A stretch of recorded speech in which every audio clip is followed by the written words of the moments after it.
I said he made me feel good. I know most of these people are here because the room's that's why I got good luck. How many of us are there? Are you right back there?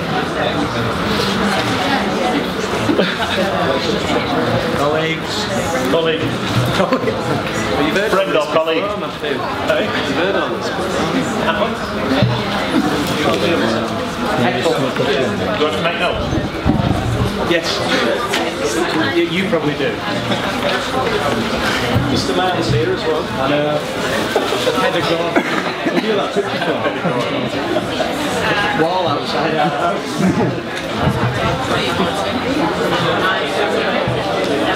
Hello everyone!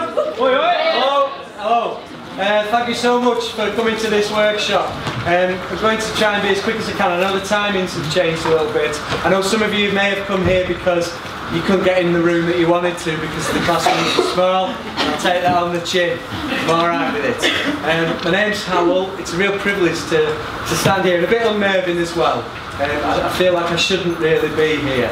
But I've got some stuff to report back, if that's alright. I've not got stats of research and stuff. There's other people who are brilliant at all that. All I can do is share some stuff that I've done in the classroom and also that I've seen great teachers do. Is that alright? Yeah. So thanks, a whoop. That's brilliant. Let's have more whoops. Can we do whoops for learning? Woo! Yeah. That's great, that. Anyway, let's move on. Let's move on. I've just called it Imagineering Teaching. My professional background is Barnsley in South Yorkshire. That always gets a nice whoop. I get into trouble sometimes, but I've been called a tree hugger because I like talking about learning in the classroom with children, and I'm not a massive fan, basically because I didn't really do well at maths, of data and stuff. I'm not very good at it, so I tend, as I think maybe some of you might do at times, to shy away from data. That doesn't mean I don't think it's important. But I got called a tree hugger last year by someone who's quite famous in educational circles, and you can see me later if you want to know who that is, because they're interested in different things. I'm interested in children learning, how we hook in the children who don't want to learn. Principally, that's the starting point, and I suppose that's represented here by the holes that we dig for kids to fall in. And it reminds me of Mr. Jones, my science teacher in Manchester in the 80s, whose class we used to run to. We used to leg it to that classroom because he always had something dead in a jar waiting for us, and we used to love Jonesy. He probably shouldn't have been working with children. That's what I will say. But by goodness, he hooked us into science. So that goes somewhere, I hope, to explaining those pictures. Are you alright here? Yeah, that's good. Here's it's doing the rounds, but this is my metaphor for teaching. You, of course, as teachers, as educators, you're represented by a horse trapped in a fence. And that, of course, is someone on a learning walk. Maybe some of you are doing learning walks, and I've got it down to a fine art now. I walk in and I'll do this. And after a few minutes, after a polite amount of time, I will probably do this.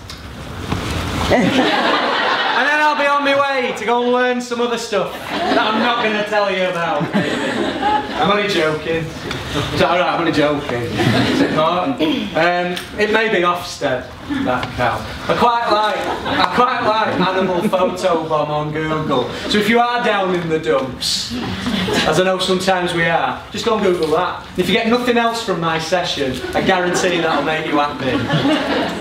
Like this. This makes me happy. Alright. That's okay if you want to get up. It's fine. Can you join in? I want you to shout brains. Is that alright? Hey, if you're going to be an effective adult working in a school, you need to have brains. Right, I want people on the outside to be going, what is going on in there? Hey, if you're going to be an effective adult working in a school, you've got to have brains. You've got to have brains. I love it when people shout brains again. Clearly demonstrating a lack of knowledge and understanding of this wonderful film. Let's try it again. Who was it? Name and shame. You've got to have. Courage. You've got to have. Heart. I'm going to come back to her. You've got to have. Courage. And sometimes you just want to go home. And occasionally you get to wear nice shoes. I'm still working on The Wizard of Oz as a metaphor for education, and that's the beginnings of it, I feel. I can leave that on now for 40 minutes if you want.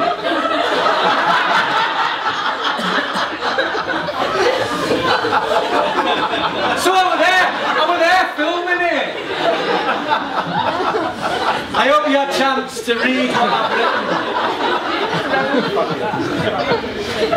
I'm undermining my own presentation. It was good, he was good at him, he just put good slides up, it was funny. But he had little depth. Did you read that? Have you had a chance? Just watching it.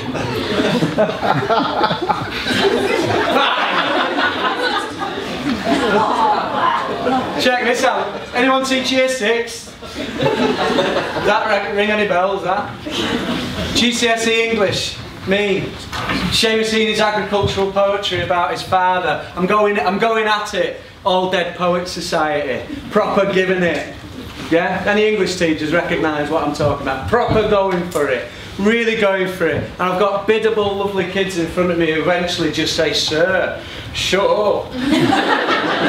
If we get a C, I get 50 quid. And my mum says I can go to Malaga on an in-betweeners holiday.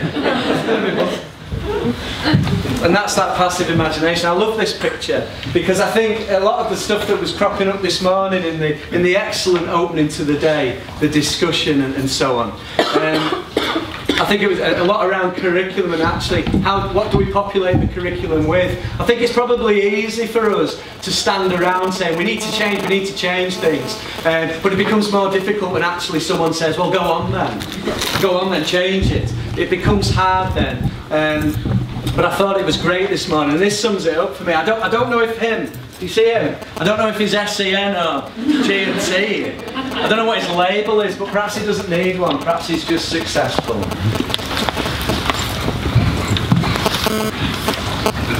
I've been taken by this word Imagineering, and I think Pixar have their own department for Imagineering, which sounds like a great job. You get to sit in a room and just imagine what will work with audiences all around the world.